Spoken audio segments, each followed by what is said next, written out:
পাকের আয়াতুল সূরা ফাতিহার মধ্যে ঢুকাইছে এবং প্রত্যেকটা রাকাতের মধ্যে দিয়েছেন ইহদিনাস সিরাতাল মুস্তাকিম ইহদিনাস সিরাতাল মুস্তাকিম, যাতে এই দোয়াটা উম্মাহ বাধ্যতামূলক প্রত্যেক ফরজ নামাজ হোক আর ওয়াজিব নামাজ হোক আর সুন্নাতে মুআক্কাদা হোক আর নফল নামাজ হোক, যে কোনো নামাজ হোক, প্রত্যেক নামাজের প্রত্যেক রাকাতেই সে কি দোয়া করবে।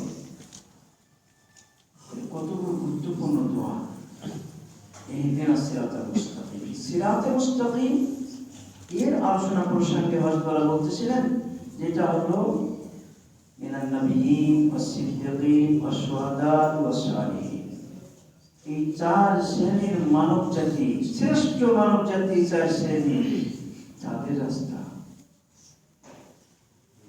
তো এর আগে আলোচনা চলতেছিল করিমের অর্থ, আর যে সিদ্দিকিনের প্রসঙ্গ তার সংজ্ঞা চলতে, সিদ্দিকিন কাকে বলে। মানবীয় সিদ্দিকিন, নবীদের সাথে হাসর হবে, সিদ্দিকিনদের সাথে হাসর হবে কি করলে? আল্লাহ রাসূলের হুকুম মানলে, নবীর তরিকা চলবে। सिद्दीक काके बोले? औलिया सिद्दीकीन कौन लोग हैं? सिद्दीक वो वली अल्लाह है कि नबी पर जो कुछ वही नाज़िल हो उसका दिल खुद ब खुद उसकी तस्दीक करे। सिद्दीक काके बोले? ওই ওলি আল্লাহকে বলেন যে নবীর উপরে যা কিছু নাযিল হয় তার দিল এমনিতেই কবুল করে নেয়, কোনো সন্দেহ জাগে না, কোনো প্রশ্ন করে না। यानी सिद्दीक आईना नबूवत होता है, अर्थात सिद्दीक नबूवतेर आईना। और अल्लामा आलूसी ने तफसीर उल मानी में सिद्दीक की ये तारीफ की है। सिद्दीकेर संज्ञा जगत विख्यात तफसीर कुरान, तफसीर उल मानी, যার মধ্যে সৈয়দ মাহমুদ বাগদাদি রাহমাতুল্লাহ আলাইহি এর তফসীর করেছেন সিদ্দীক শব্দের, الذي لا يخالف قوله حاله। सिद्दीक वो है जिसके कौल में और जिसके हाल बातें में फर्क नहीं होता। जो जबान पर हो, जो जबान पर है वही दिल में है। सिद्दीक ওই ব্যক্তিকে বলে যার কথা এবং তার হালাত, তাই বাতিনি হোক জাহির হোক, তার কোনো পরিবর্তন হয় না। তার কথা আর তার অবস্থার ভিতরে পরিবর্তন, যেমন কথা তেমন অবস্থা। জবানে ওই দৃষ্টাই প্রকাশ পায় যা দিলের মধ্যে আছে। सिद्दीक वो अल्लाह औलिया अल्लाह है जिन कौल और जिनका हाल बातें एकसा होता है, बोले যার জাহির আর বাতিন এক হয়, যার কথার ভিতরে একই হয়। जितना ईमान उनकी जबान पर होता है इतना ही उनके कल्ब में होता है। তার জবানে যেরকম ঈমান, তার দিলের মধ্যে এরকম ঈমান কম বেশি হয়।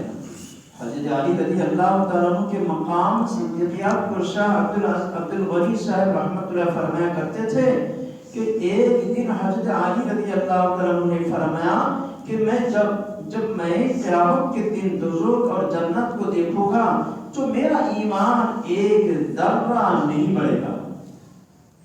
हजरत अली रदियल्लाहु ताला बोलते, हजरत अली रदियल्लाहु ताला তার মর্যাদা সিদ্দিকীদের মর্যাদা ছিল, যদিও নাকি হযরত আবু বকরকে সিদ্দিককে সিদ্দিক বলা হয়, কিন্তু সাহাবারা সবাই সিদ্দিকিয়াতের মর্যাদা হাসিল ছিল। শাহ আব্দুল গনি ফুলভি রহমতুল্লাহ বলতেন, একবার হযরত আলী রাদিয়াল্লাহু বলেন, যখন কিয়ামতের দিন দোজখ আর জান্নাতকে দেখব তো আমার ঈমান যারা পরিমাণ বাড়বে না। কারণ নবী যে কথা বলেছেন জান্নাত সম্পর্কে, জাহান্নাম সম্পর্কে, এমন আকীদা, এমন বিশ্বাস, ইয়াকিন জমে গেছে যে কিয়ামত না দেখলে ওই আমার দেখার এক সমান আছে। কি यकीन সাহাবা কেরাম ছিল, इतना ईमान मुझे दुनिया ही में हासिल है। এই পরিমাণ ঈমান দুনিয়াতে হাসিল আছে, অর্জন আছে। এটা কিসের? বাসিকা শাহাদাতে নবী সাল্লাল্লাহু আলাইহি ওয়াসাল্লাম, হুজুর সাল্লাল্লাহু তাআলা আলাইহি ওয়াসাল্লামের সান্নিধ্যে থাকার সেই বদৌলতে। ইদা রাআইতু নার ওয়াল জান্নাতা ইয়াওমাল মাহশার ওয়া মাযদাদতু ইয়াকিনা যখন আমি কিয়ামতের ময়দানে জান্নাতে ঢুকে দেখব, আমার ইয়াকিন বিশ্বাস এক যারা পরিমাণ বৃদ্ধি হবে না। আলী কথা, इतना यकीन तो मुझे दुनिया ही में हासिल है। এই পরিমাণ জান্নাত যখন দেখতেছি, এ তো আগে দুনিয়াতে আমার হাসিল ছিল জান্নাত এরকম হবে। मेरे मुर्शिद शाह अब्दुल वली साहब रहमतुल्लाह ने अपने मुर्शिद हकीमुल उम्मत थानवी रहमतुल्लाह को खत लिखा था कि हजरत आपके गुलामी के सदके में अल्लाह ने मेरा ईमान यकीन इस मकाम पर अता फरमाया है कि जब मैं दुनिया की जमीन पर चलता हूँ तो ऐसा लगता है कि मैं आखिरत की जमीन पर चल रहा हूँ। शाह अब्दुल वली फुलफुल रहमतुल्लाह अलैहि যিনি আল্লাহ পাকের ইবাদত বন্দি করতে করতে করতে এমন অবস্থা হয়েছিল যে ওই মুহূর্তের নাম ভুলে গেছিলেন। আব্দুল ওয়ালি ফুলফুল রাহমাতুল্লাহ দেখতে সময় যে ইবাদত বন্দি করতে তাহাত করতেছেন, জিকির আজকার তেলাওয়াত এবং রোনা জারি করতেন, তারপর ফজর নামাজ পড়লেন এবং ইরশাদ করে মসজিদে জমে থাকলেন জিকির তেলাওয়াতের মধ্যে। ইরশাদের পরে আওয়াজ পর্যন্ত এদিকে কাজের ছেলে আসছে জমিদার সংক্রান্ত একটা কাগজে স্বাক্ষর করতে হবে। উনি হাতে কলম নিয়ে উনি স্বাক্ষর করে এই জায়গাটা স্বাক্ষর করতেছে, নিজের নাম ভুলে গেছে। আসলে নিজের নাম না, আসলে যে আল্লাহ পাকের কাছে যে সেই জিকির রয়েছে, যে ধ্যানটা ওইদিকে রয়েছে, এখনো সেই ধ্যান ফিরে আসে নাই, স্বাভাবিক হয় নাই যে উনি নিজ নাম লিখবেন। যে কেউ কলম ধরে করছে, মেরা নাম क्या है, मेरा नाम क्या है, मेरा नाम क्या है, আমার নাম কি, আমার নাম কি, আমার নাম কি। এখন এই কাজের ছেলেটা এসে বসে, নিজের নাম মনে থাকতেছে না, নিজের লিখতে বলছে, কেমন কথা তখন ধ্যান করো, मेरा नाम क्या है। भाई ताती बोले, हजरत आपका तो नाम अब्दुल गनी है। हजरत आपका नाम तो अब्दुल गनी, अच्छा है ना अब्दुल गनी। এমন অবস্থা, আল্লাহ পাকের জিকির করতেছেন, আল্লাহর সব ওইদিকে খেয়াল নাই, দুনিয়া থেকে এসে পারবে। এই আব্দুল গনি ফুলফুল রাহমাতুল্লাহ আলাইহি তিনি হাকিমুল মাশা আশরাফ আলী থানভী রাহমাতুল্লাহ লিখতেছেন, হযরত আপনার গোলামির সদকায়, আপনার গোলামি করার ওসিলায় আমার ঈমানের ইয়াকিন এই পর্যন্ত আল্লাহ পাক আমাকে দান করেছেন, এই পরিমাণ দান করেছেন যে যখন আমি জমিনের পথ চলি তখন এইরকম মনে হয় যে আমি আখিরাতের জমিনে চলতেছি, আমি আখিরাতের জমিনের পথে চলতেছি। আখিরাতের জমিনের হাসর ময়দান না, জান্নাতের মধ্যে চলতেছি, এরকম মনে হয়। इस पर हकीमुल उम्मत मुजद्दिद मिल्लत हजरत थानवी ने फरमाया, ये शख्स अपने वक्त का सिद्दीक है। थानवी लिख लें, এই লোকটা এই যুগের সিদ্দিক, এই লোকটা এই যুগের সিদ্দিক। এই শাহ আব্দুল ওয়ালি ফুলফুল রাহমাতুল্লাহ কিতাব লিখছেন, ছোট্ট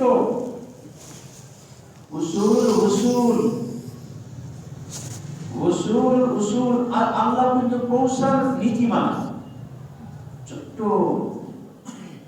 ওইটা এত মূল থামের দরবার ছিল, ওইটা খানকার ওদের নিয়মিত তালিম হতো।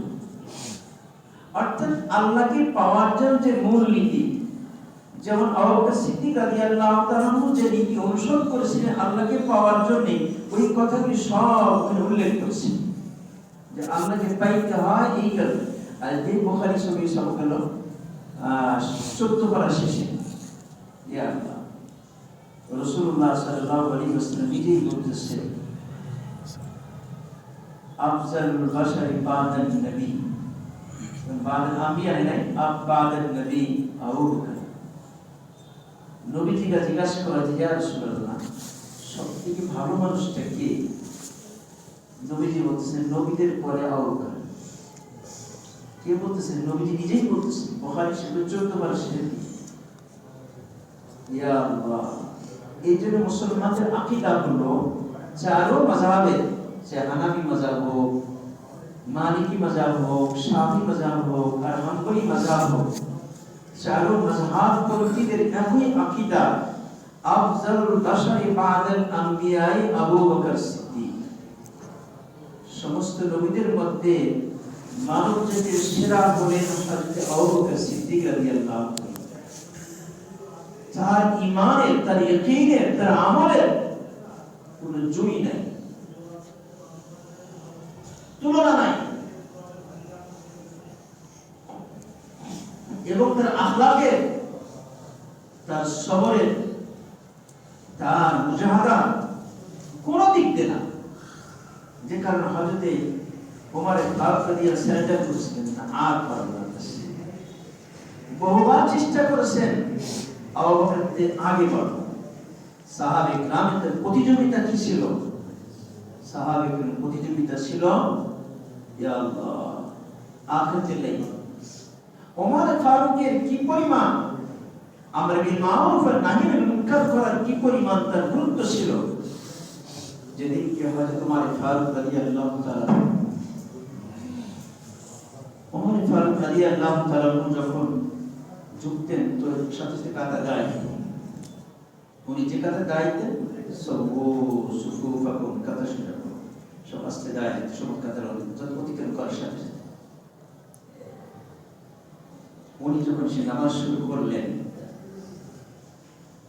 তো পিছনের কাতারেই ছিল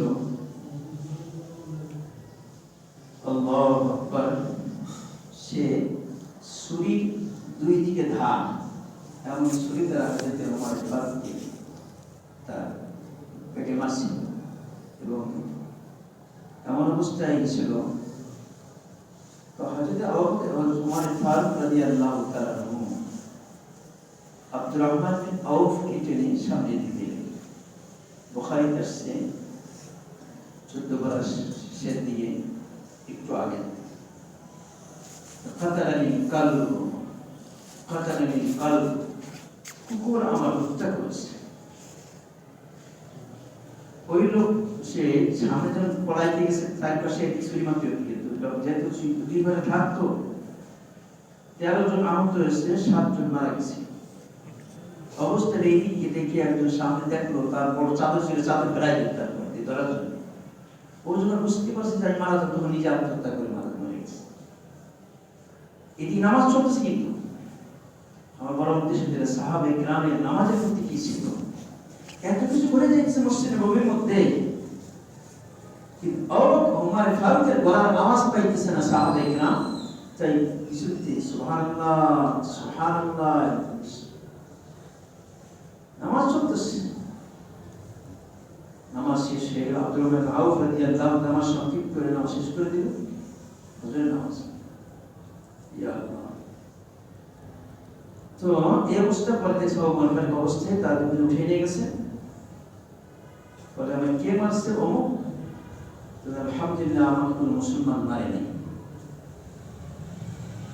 আব্বাস রাদিয়াল্লাহু তাআলা বললেন যে আমি নিষেধ করেছিলাম, আপনি এই সমস্ত গোলাম মুসলমান গোলাম ছিল অনেক, তো আপনার তাই হলো, আপনি বলে তো সব করে বেড়ে দিতে, তা আমার কেন?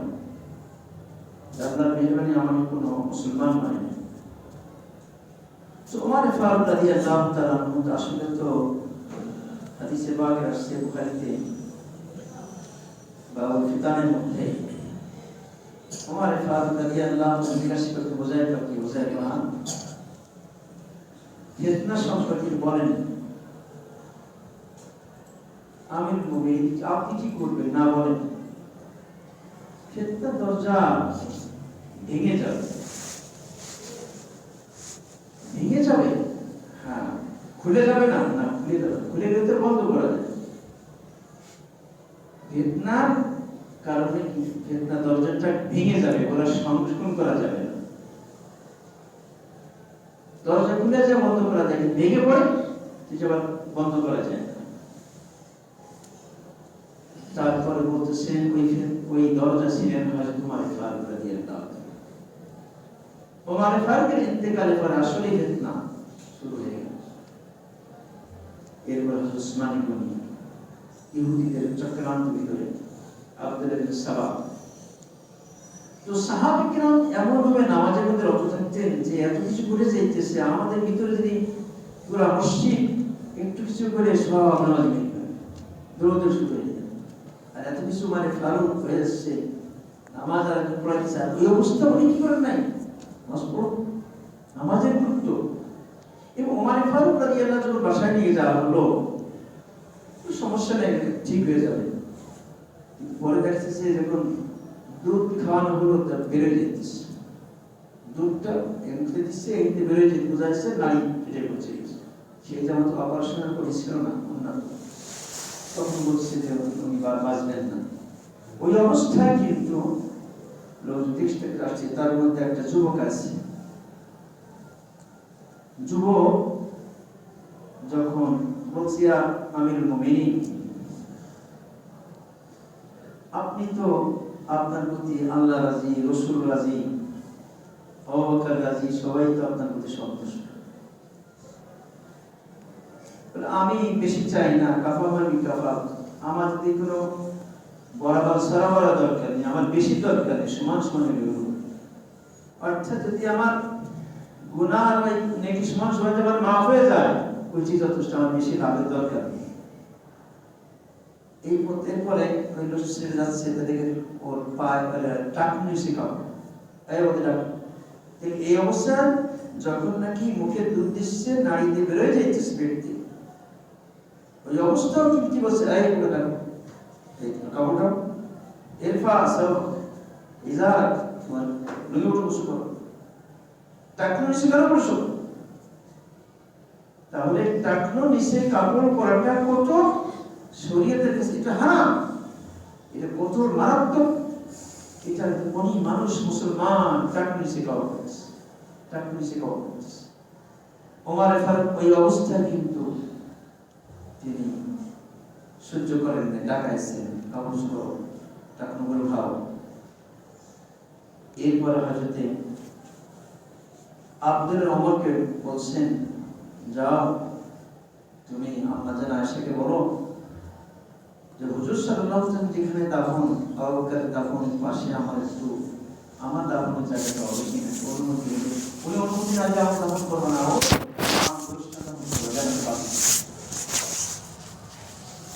উনি যখন গেছেন তখন হযরত আম্মাজান আয়েশা সিদ্দিকা রাদিয়াল্লাহু তাআলা কাঁদতেছেন, তার এখানে বসে কিছু মান করকে তিনি কাঁদতেছেন বসে।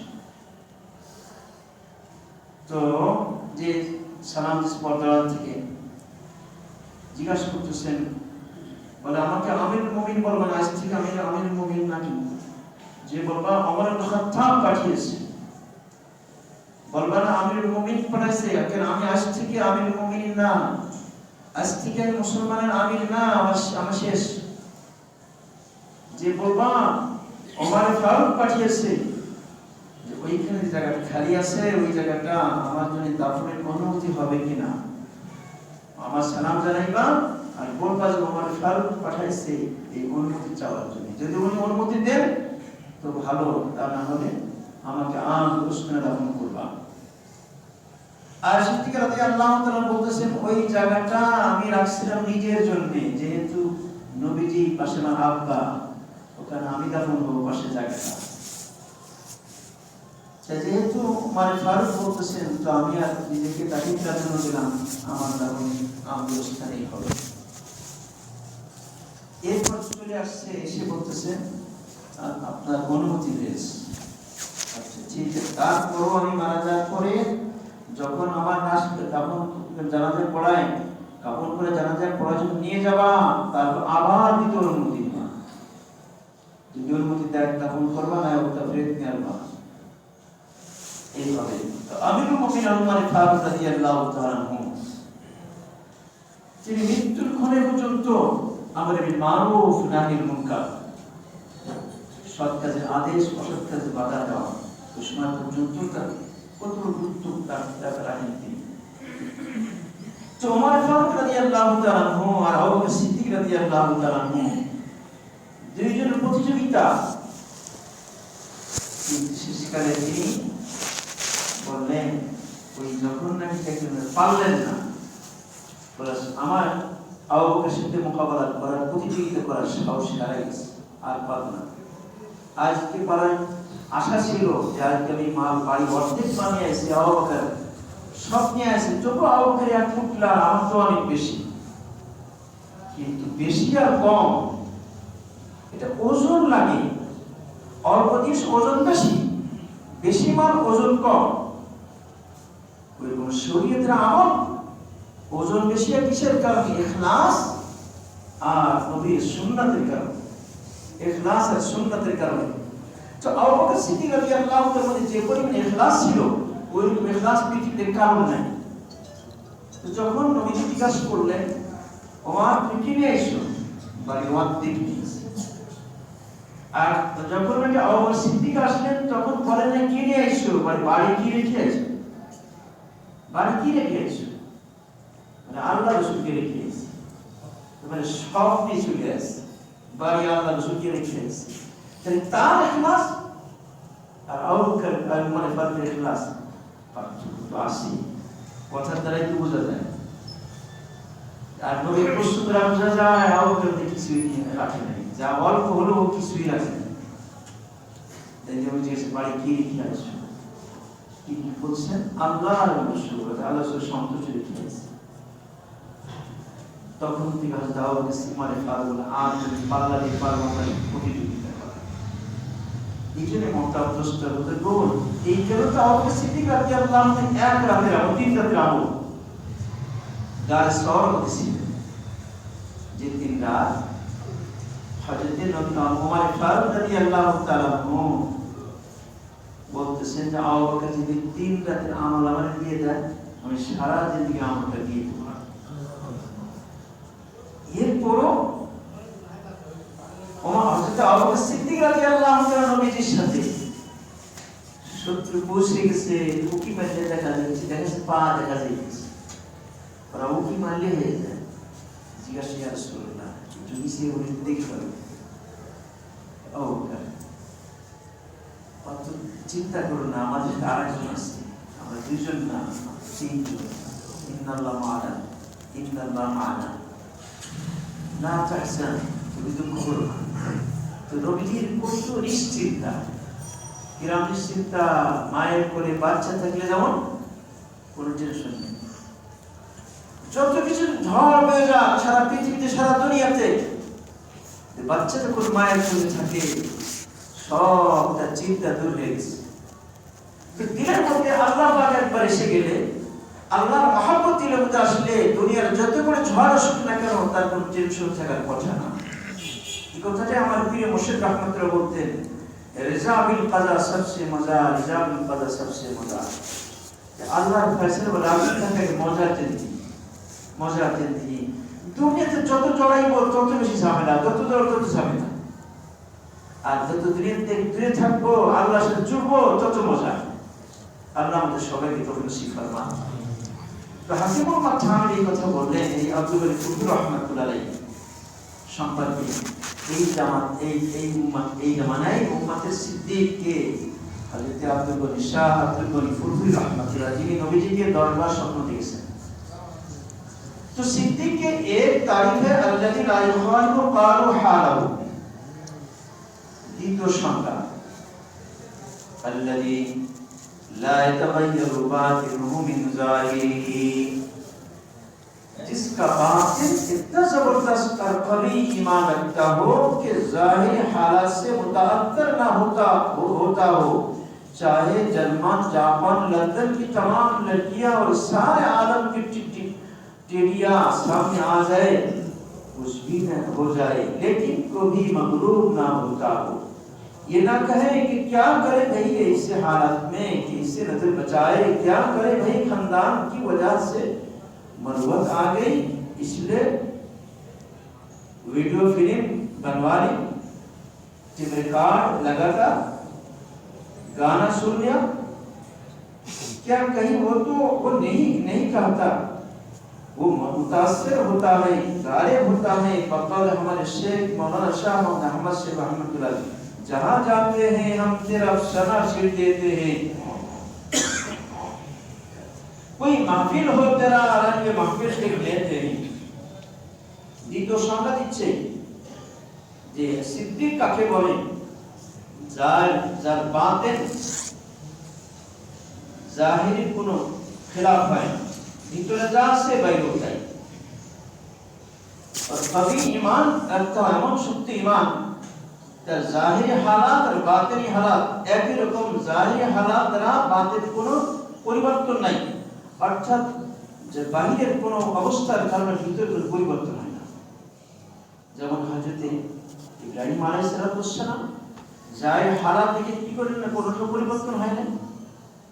আগুনে নিক্ষেপ করতেছেন, সব দেখতে চোখের সামনে, কিন্তু ভিতরে কোনো পরিবর্তন হইতেছে না। কেন? মালিক তো আমার সাথে আছে, কোনো টেনশন নেই। এর কেমন যখন কোনো যুবককে, আজকাল যেমন কোনো যুবককে থানায় নিয়ে যায়, তাকে কি মনে করে? 50,000 দেওয়া লাগবে মনে কমপক্ষে। যদি কোনো পুলিশের না বুঝে, না জেনে, না চিনে যদি আইজি ভাগ্নিকে, স্বাস্থ্য ভাইকে নিয়ে যায় থানায়, ও তো টেনশন নেই, যাও নিয়ে যান, তোমাদের আবার জায়গা বসে দিতে পারে, আর বরং সেলুট দেওয়া লাগবে, মা বসা লাগবে, কতবার চাকরি দৌড়ি করা লাগবে, এই জন্য টেনশন নেই। নিয়ে গেছে থানায়, নিয়ে গেছে, ও চুপচাপ কিছু করতেছে না। তো থানায় গেছে,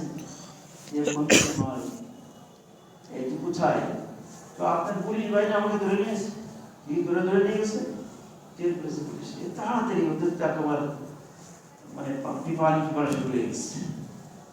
ভাইজান কি ভাবে শুরু করেছে, কত খাতে তো কি আর বলছে, নিয়ে আসে কি নিয়ে আসবো, খাওয়া দাওয়া, চা নিয়ে আসে, এই কত শুরু হয়ে গেছে। তার তো টেনশন নেই, কেন? কারণ টাকা মতো যোগাযোগ আছে। তো হযরতে হাসান বসরি রাহমাতুল্লাহ আলাইহি যখন বাদশা হযরত ইউসুফ গ্রেফতার করে নিয়ে গেছে, ওনার তো টেনশন নাই। কেন টেনশন নাই? মালিক নেই, ওর কি ক্ষমতা আছে?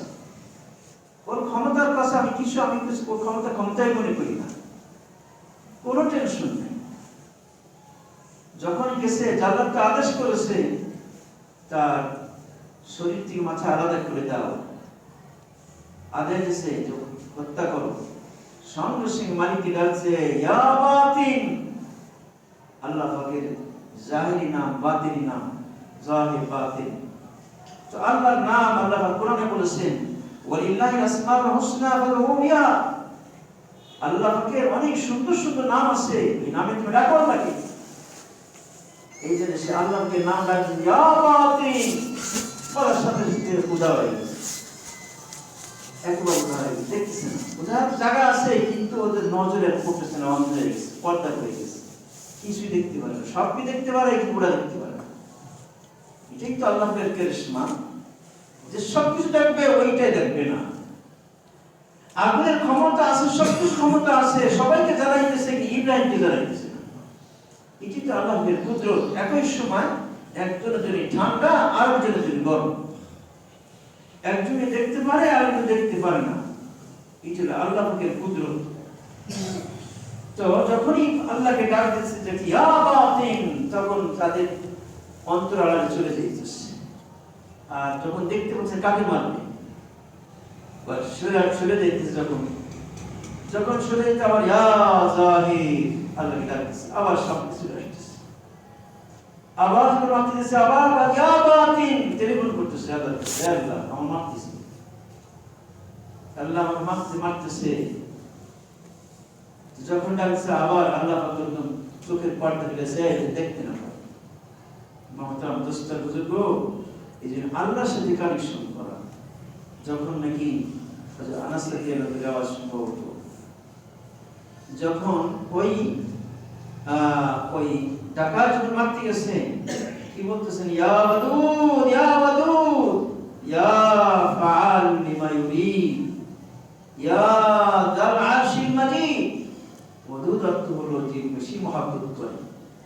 আল্লাহর সিফাতি নাম, যে আব্দুল ওদুদ, বাংলা নাম কি লাগে, আব্দুল ওদুদ, যে বেশি ভালোবাসে, সীমাহীন ভালোবাসে, সে আল্লাহ। ওই নাম ধরে রাখছে, ও আল্লাহ তুমি সবসময় আমার ভালোবাসো। আল্লাহ পাক বান্দাকে যে পরিমাণ ভালোবাসে, মা বাবা কতটুকু ভালোবাসে, তাতে কত গুণ বেশি, তার হিসাব নেই, বেহিসাব আল্লাহ ভালোবাসে। ওই নাম দিয়ে যখন ডাকতেছে, তো আল্লাহ পাক তো অবশ্যই তার রহমতের মহব্বতের সাথে দেওয়া আসবেই। সঙ্গে সঙ্গে আল্লাহের পক্ষ থেকে রহমতের ঢেউ শুরু হয়ে গেছে। যেই বলছি ইয়া ওয়াদুদ, ইয়া ওয়াদুদ, ইয়া ফাআল লিমা ইউরিদ, ওই যা তুমি যা ইচ্ছা তাই করতে পারো। ইয়া যাল আরশিল মাজিদ, হে সম্মানিত আরশের অধিপতি, আসআলুকা বিনূরি ওয়াজহিকা আল্লাযী মালা আরকানি আরশিক, আমি তোমার ওই নূরের চেহারা, নূরের ওসিলা দিয়ে তোমার কাছে চাইতেছি যে নূর সমস্ত আরশ কি ঘিরে আসে, আলো করে আসে। ওয়াসআলুকা মিন কুদরাতিকা আল্লাতী কাদারতা বিহা আলা জামিই খালকিক, আমি তোমার ক্ষমতা ওসিলাতে চাইতেছি যে ক্ষমতা সব কিছুর পরিপরি করে। ওয়াসআলুকা বিরাহমাতিকা আল্লাতী ওয়াসিআত কুল্লা শাই, আর আমি ওই রহমতের ওসিলা চাইতে যে ওসিলা ও রহমত সবাইকে ঘিরে আসে। ইয়া মুগীথ আগিসনি, বলার সাথে সাথে আসমান থেকে আওয়াজ এসে লা তাকতুল, খবরদার মারবে না ওকে। মেরে মোহতরম দুষ্ট বুজুর্গ, তো বান্দার সাথে যে আল্লাহর কানেকশন হয় এটা টেনশন করে। তো হযরত হাসান বসরি রাহমাতুল্লাহ আলাইহি, হাসান বসরি রাহমাতুল্লাহ আলাইহি যখন নাকি ওই ইয়া বাতিন বলতেছেন, বন্ধ হয়ে সম্পূর্ণ অদৃশ্য হয়ে যায়, চোখের আড়াল চলে যাইতেছে, আবার যখন বলছে ইয়া জাহির, আবার প্রকাশ পাইতেছে, এই চলতেছে। তিনবার হওয়ার পর দেখছে হযরত ইউসুফ আমি তো মারতে পারলাম না, তখন আর মার ক্ষমতাও নেই, তখন মাফ চাইতেছে, আমার মাফ করে দাও। তো হাসান বসরি রাহমাতুল্লাহ আলাইহি এই যে আল্লাহকে নাম জপতেন, তাই হযরত শাহ ওলিউল্লাহ মুহাদ্দিস দেহলভী রাহমাতুল্লাহ বলেন যে আল্লাহ পাকের যে 99 নাম আছে, এক এক নামের মধ্যে একটা বৈশিষ্ট্য খাসিয়াত আছে। ওই নাম যে জপবে, ওই নাম যে অধিবক্তা করবে, ওই নাম যে নাম কি আল্লাহকে চাইবে, ঠিক এক সময় ওই নামের বহিঃপ্রকাশ তার মধ্যে হয়। তো যেহেতু হাসান বসরি রাহমাতুল্লাহ আলাইহি ইয়া বাতিন ইয়া জাহির এই নামের অজিবাদাই করছেন, যেখানে আল্লাহ পাক তার মধ্যে দেখাই দিয়েছেন যখন ইয়া বাতিন বলেন তখন দেখে চোখের আড়ালে চলে যায়, ইয়া জাহির বলে তো চোখের আড়ালে চলে যায়। তো হযরত ইব্রাহিম খলিলুল্লাহ আলাইহিস সালাম যখন থেকে আলো নিক্ষেপ করতেছেন তখন তার মধ্যে কোনো জ্বালাপোড়া নাই, তাহলে জাহির থেকে ভিতরে কোনো পরিবর্তন নাই। মানুষের জাহির অবস্থা থেকে ভিতরে জ্বলন শুরু হয়ে যায়, ভিতরে কম্পন শুরু হয়ে যায়, কোনো কম্পন নাই, কোনো পরিবর্তন নাই, কোনো চিন্তা নাই। কেন? এক স্বাভাবিক অবস্থায় চলতেছে। কেন? আমার আল্লাহ আমার সাথে আছে।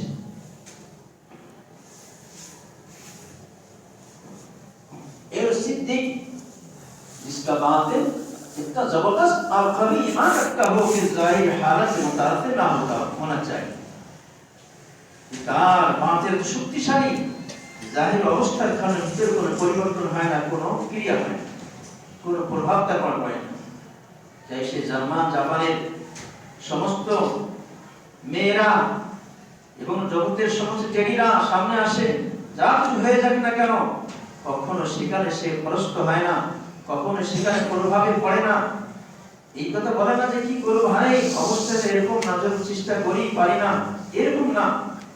এই যে আমার পীর মুর্শিদ আপনাদের বলতেন, যদি সত্যিকার ঈমান বাঁচাইতে চাও, যদি ঈমানে হালুয়া খাইতে চাও, তো যেখানে এরকম নগ্নতা রয়েছে সেখানে তুমি ঈমানকে বাঁচাইতে পারো, চোখে হেফাজত করতে পারো, তাহলে বোঝা গেল যে তুমি নজর হেফাজত করতে পারবা। এই জন্য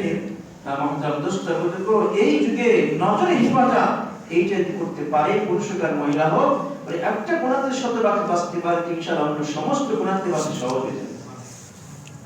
लंदन की सड़क हो या जापान की, अल्लाह वाले जहां भी जाते हैं अल्लाह वाले ये रहते हैं। বলে লন্ডনের রাস্তা, জাপানের রাস্তা, যেখানে যাক না কেন আল্লাহ वाला যেখানে থাকে সেখানে আল্লাহ वाला হিসেবেই থাকে। यही दलील है कि उनके दिल में अल्लाह है। एक ही पुरमा যেটাতে হৃদয়ের ভিতরে দিলের মধ্যে আল্লাহ আছে। शेर का दोस्त लंबी और बंदर से डरेगा। शेर का दोस्त लंबी और बंदर से डरेगा। पर जे যার বন্ধুত্ব কার সাথে, বাঘের সাথে, সে কোনটি সিরকলকে দিকে ভয় পায় না। सूरज का दोस्त सितारों से डरेगा, पर सूरज बंधु बोलते तारों का दिखे भय करना। बस समझ लीजिए कि अल्लाह के दोस्तों का क्या मकाम होगा, बुझे नहीं जो अल्लाह के बंधुत्व की मर्यादा होगी। बस सिद्दीक का ईमान इस कदर कबीर होता है, सिद्दीकेर ईमान এই পরিমাণ শক্তিশালী হয় যে জাহির हालत से मुतासिर नहीं होता, जाहिर हालत द्वारा से प्रभावित হয় না, किसी से मरऊब नहीं होता, कारो द्वारा से से प्रभावित হয় না, लफ्ज़ों से डर कर अल्लाह के मर्जी के खिलाफ कोई काम नहीं कर, लोगों के डर से डर कर अल्लाह के मर्जी के खिलाफ कोई काम नहीं करेगा। पर মানুষের ভয়ে আল্লাহ के মর্জির खिलाफ কোন কাজ করবে না। যখন বাদশা জাহাঙ্গীরের দরবারে হযরতে মুনজাদ আল-মিসানি রাহমাতুল্লাহি নিয়া হলো, আর তিনি তার বিরুদ্ধে রিপোর্ট দেওয়া হয়েছিল। তিনি যখন ঢুকলেন তো নবী তরিকায় সালাম দিলেন, আসসালামু আলাইকুম ওয়া রাহমাতুল্লাহ। তিনি মাথা নিচু করলেন না।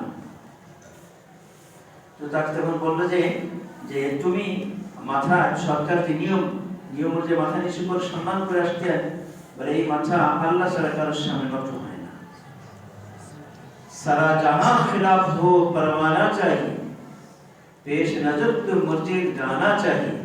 সমস্ত জগৎ যদি আমার বিরুদ্ধে চলে যায়, কোনো পরোয়া নাই, তার কোনো পরোয়া নাই, শুধু একটাই নজর থাকবে अल्लाह मर्जी। फिर इस नजर से जांच के चुप कर ये फैसला क्या क्या जो करना चाहिए, क्या क्या ना करना चाहिए। तुम यही नजर रखे चिंता करो, फैसला करो যে তোমার কি করা উচিত আর কি না করা উচিত। दोनों जहां खुदा पर फिदा करने वाला हजरत अल्लामा आलूसी रहमतुल्लाह अलैह सिद्दीकीन আরেক সংবাদ, 3 নম্বর সংবাদ আছে, الذي يبذل القولين في رضا محبوبه, الذي يبذل القولين في رضا محبوبه।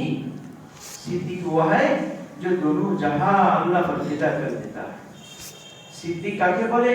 वो है जगत के जो अल्लाह जो फिदा कर देता है। अभी कल मैंने कुछ अरब के लोगों के सामने ये तारीफ पेश की।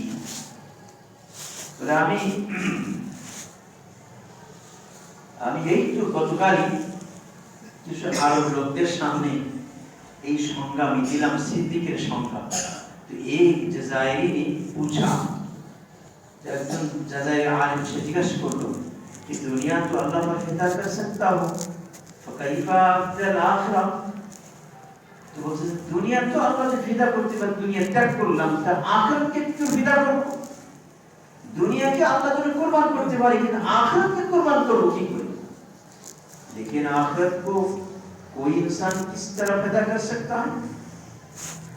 बोले आखिरत को अल्लाह पर फिदा करने के माना आता है। उसका बोलते से आखिरत के अल्लाह पर एक कुर्बान करार अर्थ।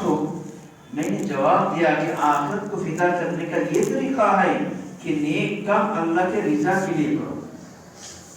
আমি তো উত্তর দিলাম যে নেকির কাজ যে করবা এটাও আল্লাহ পাককে রাজি করার জন্য। জান্নাতে লালচ বিনা করো যে আমি কাজ করলে জান্নাতে যাব, জান্নাতে লোভ করবা না, আল্লাহকে রাজি করার জন্য করবা। তাই কোন কবি বলে জান্নাত ও দোজখ সিয়ারত क्या करो, मेरा आरज़ू में तुझे दिखा करो, आरज़ू है कि मैं तेरा दिखा करो। জান্নাত জান্নাত কি করবা আল্লাহ, আমি তো তোমাকে দেখতে চাই। अल्लाह के रिजा दर्जा अव्वलीन में हो, अर्थात अल्लाह के संतुष्टि प्रथम पर्याय 1 नंबर। জান্নাত को दर्जा सानी में कर लो, और জান্নাত এটা দ্বিতীয় পর্যায়। नियत ये हो कि ऐ अल्लाह मैं ये अमल जन्नत के लिए नहीं कर रहा हूँ, आपको खुश करने के लिए कर रहा हूँ। যে এই নিয়ত করতে যে আল্লাহ আমি এই কাজ জান্নাতের জন্য করতেছি না, আমি তোমাকে খুশি করার জন্য করতেছি। लेकिन चूंकि जन्नत आपका महल लिखा और महल दीदार है, इसलिए जन्नत का भी सवाल करता हूँ। কিন্তু যেহেতু জান্নাত আপনার মোলাকাতে জায়গা, আপনার দীদারে জায়গা, এই জন্য জান্নাতেরও মানতেছি। लेकिन मकसद आपकी रिजा है, যাই হোক না কেন उद्देश्य কিন্তু আপনার সন্তুষ্টি। बस आपने आखिर फिदा कर दी, आपने आखिर फिदा कर दी। जन्नत तो अल्लाह पर फिदा कर दिया, और जन्नत अल्लाह पर फिदा को अल्लाह संतुष्टि करे। और दोजख के डर से गुनाह मत छोड़ो, दोजख के भय गुनाह ছিল না, আল্লাহকে নারাজিকে খাওয়া সে छोड़ो, আল্লাহকে অসন্তুষ্টির কারণে ছেড়ে দাও। তাহলে এটাকে যেন পরকালে আখিরাতে ফিদা করা হলো, উভয় জগৎকে ফিদা করা হলো। অনেক ভাই তাদের নামগুলি এখন পর্যন্ত হয় নাই, ঢাকায় যাবেন